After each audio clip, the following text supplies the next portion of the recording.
We're continuing our study there in Harmartiology.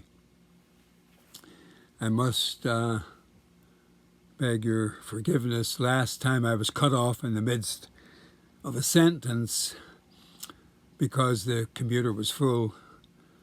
And so we'll try to take off where we left off the last time. We're a little bit disorganized this semester. I'll have to tell you this. I was near death probably about a month ago, so it happened really on our break between the first semester and the second semester. I had serious problems, and if I hadn't got to the ER there about a month ago, my wife, who is a nurse, I think I would have died. So I've lost close to 30 pounds. I've gone down from 180 to 152.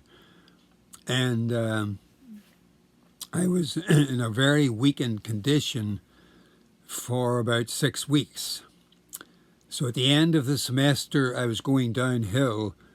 At the end of the first semester, I had 2 operations there to remove kidney stones.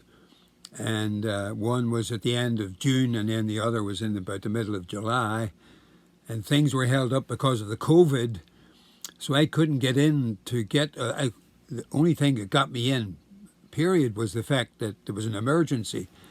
And so they were willing to take me, but I had to go get COVID shots and everything to get in to get the operations. And so I've had 2 COVID shots already, or tests, or whatever you want to call them. Not shots, tests. But anyway, I was told that to recover from an operation like that when you're put out under anesthesia takes about 6 weeks. So from about the middle of July or so for 6 weeks, that took me up to the end of August, I didn't recover any strength. In fact, I was getting weaker and weaker. And I didn't know what was wrong with me. And then my legs were all, had fluid in them. My right leg was probably twice the size of it is normally. So anyway, I finally got into the ER because I tried to get in to see a doctor, and they were only seeing well patients, if you can understand that. They didn't want to see anybody because of the COVID. They didn't want to see anybody that had problems. But I finally went, and the Lord provided that the man who was on the ER, a young man, but he was a man who was interested in the study of the heart. And he kept asking me, "Have you had a heart attack recently?" And I didn't think I had. And I said, I don't think so. And when he said, "It looks to me," and then I heard from my friend Frank McClelland up in Canada that he had his operation, which was a different operation, but he was under anesthesia, and when he came out of it, he was seeing double.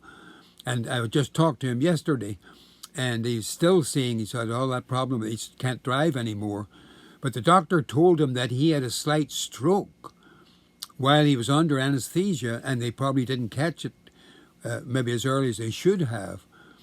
And so so I got to think, well, maybe then I must have had something similar, but not a stroke, maybe a slight heart attack or something. But anyway, I finally got in to see a cardiologist, and he gave me pills, and I got the fluid off me. Well, at the ER, they had me in there for about 8 hours, and took about 2 liters of fluid off my lungs and heart. If I hadn't got that off, I probably would have died. But anyway, I was very weak then. I never seemed to be able to get any kind of strength. And it's only recently, and I go to get an echogram again, another one, a more thorough one, tomorrow. And then I see the cardiologist again next week, the Lord willing. My strength has finally returned a little, and just in time for me to start these lectures again. We asked the doctor, and he said a lecture on the computer. He said he okayed that, but not preaching, which he says, he didn't say, but he recognized probably it takes more energy to preach. And if I'm tired here, I can just cut the computer off and rest a while and then turn it on again and continue, which I've done. So bear with me. Things are, I hope, and certainly many people have been praying, and I've been praying, that if the Lord gives me the strength, I can continue. And I have, over the past week or two, felt that some strength I had. When I was ill, I had no appetite, I couldn't breathe right, and I couldn't sleep. So for about 6 weeks, I was in that kind of condition. As soon as I lay down, I started coughing. The doctor told me that's a sign of fluid on your lungs and heart. But I didn't know that when it first happened. I just thought I couldn't sleep, and I'd get up and have to sit up. So then I would do puzzles, I would study, I would read my Bible, I would pray, so all during the night. And then I would sit down. Of course, I was sitting down, and sometimes I'd fall asleep sitting down. That's the only sleep I got for about 6 weeks, was when I was sitting, and I fell out of the chair several times, hurt my head once. And because I'd just fall asleep then suddenly, sitting and not be prepared and then fall over. So I had quite a time, and I learned many precious truths. You know, the apostles said that in our weakness and infirmities, that they bring about strength in the Lord. Now, I didn't experience that strengthening except spiritually, but not physically. And I found out that sleeping, eating, and breathing, 3 of the things that most people take pretty much for granted, at least I did most of my life. But I found out that without them you have no life. The 3 most basic things the Lord said there to Belshazzar, he says, the God in whose hand your breath is, thou hast not glorified. So breathing is in the hand of the Lord. We breathe every breath. You know, everything we do, people think, well, no, every breath you take comes from the Lord. I found that out the hard way. I mean, I knew it, but never really paid much attention to it. Then eating, I couldn't look at food because of all the fluid in my heart and lungs. Of course, I didn't know that. I just couldn't. And so my wife I just could eat. So oatmeal, could eat a little bit of oatmeal, which sometimes I couldn't hardly taste, but at least I could swallow. And then for some reason, one of the few meals that probably kept me alive was from Wendy's, which was their chili and a plain baked potato, which I could cut up and put in the chili. And I could eat that. And I ate that quite a few times, I have to say. That was my main meal many a day because I couldn't eat anything else. And then I couldn't drink. Every pop and everything tasted, I just couldn't take it. And one of the few things there I could drink was apple juice. So I learned a few little things to keep me alive. I guess it was the Lord's doing to keep me alive. So you learn, even at an old age, you learn things you never really thought much about. And then I was short of breath. The last time I tried to preach, I was short of breath, and I finished the sermon very slowly. And I haven't preached since then. That was about 2 or 3 months ago now. So to breathe, you need the Lord. To eat, you need the Lord. To sleep, you need the Lord. In the most elementary things of life, we are totally dependent upon the Lord. So that's what I've learned. Well, we'll read there in a good statement on Harmartiology that most people don't believe today. Sadly, I mean, I read these modern books, and I'm working on my last track there on the worldview. And most worldviews talk about creation, and we're created in the image of God, and therefore we thus and so. No, we're created in the image of God, and then Adam fell, and that affected everything. Reading there in the 3rd chapter of Romans, then he says, What then, are we better than they? In other words, are the Gentiles better than the Jews? Reading in verse 9, no, in no wise, for we have before proved both Jews and Gentiles under sin.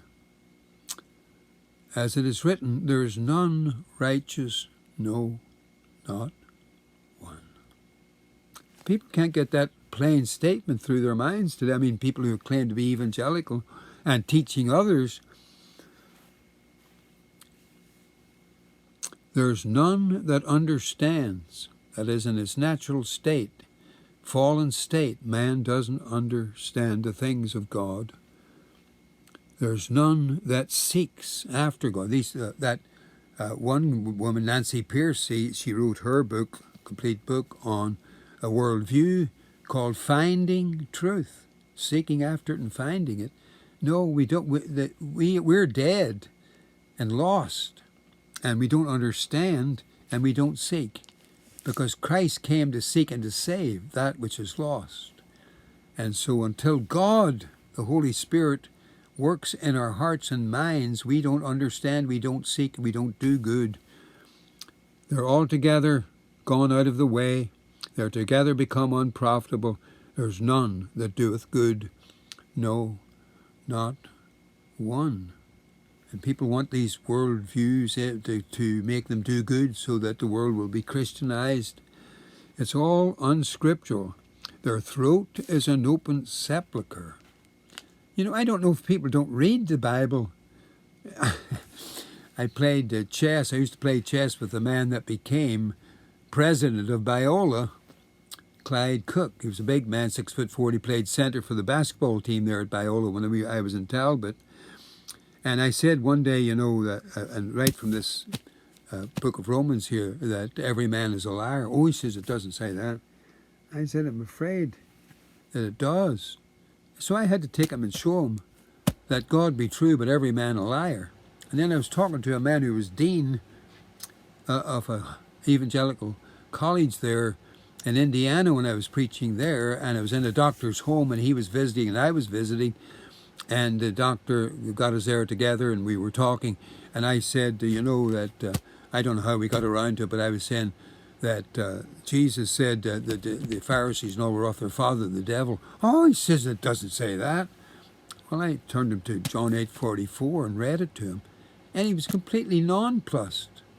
And this is a man that's supposed to be teaching, you know, young people and directing young people's lives, and he didn't know the scriptures.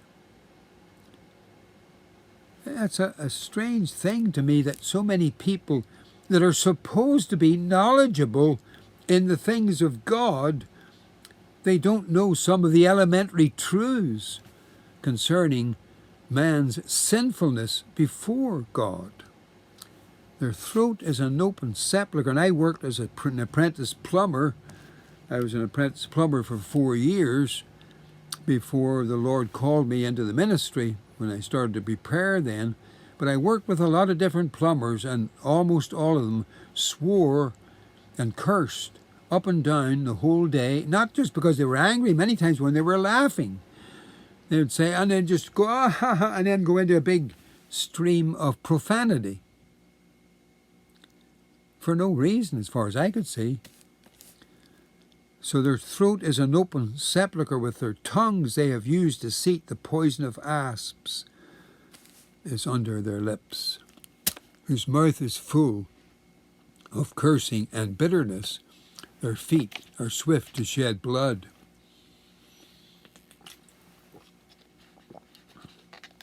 And the destruction and misery are in their ways. And the way of peace have they not known. There's no fear of God before their eyes.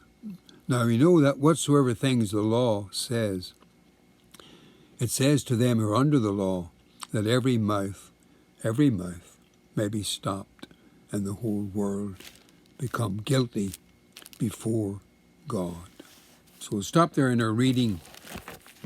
That shows us the doctrine of Harmartiology in a practical sense in the human race. There's nobody escapes from that. And that description is total sin. The different kinds of sin, lying, cheating, murder, you name it, the Bible names it. And that's descriptive. These books all want to talk about the dignity of man and how he can Christianize the world, these modern worldviews, but they don't. I'm writing about it and hope to answer some of these things.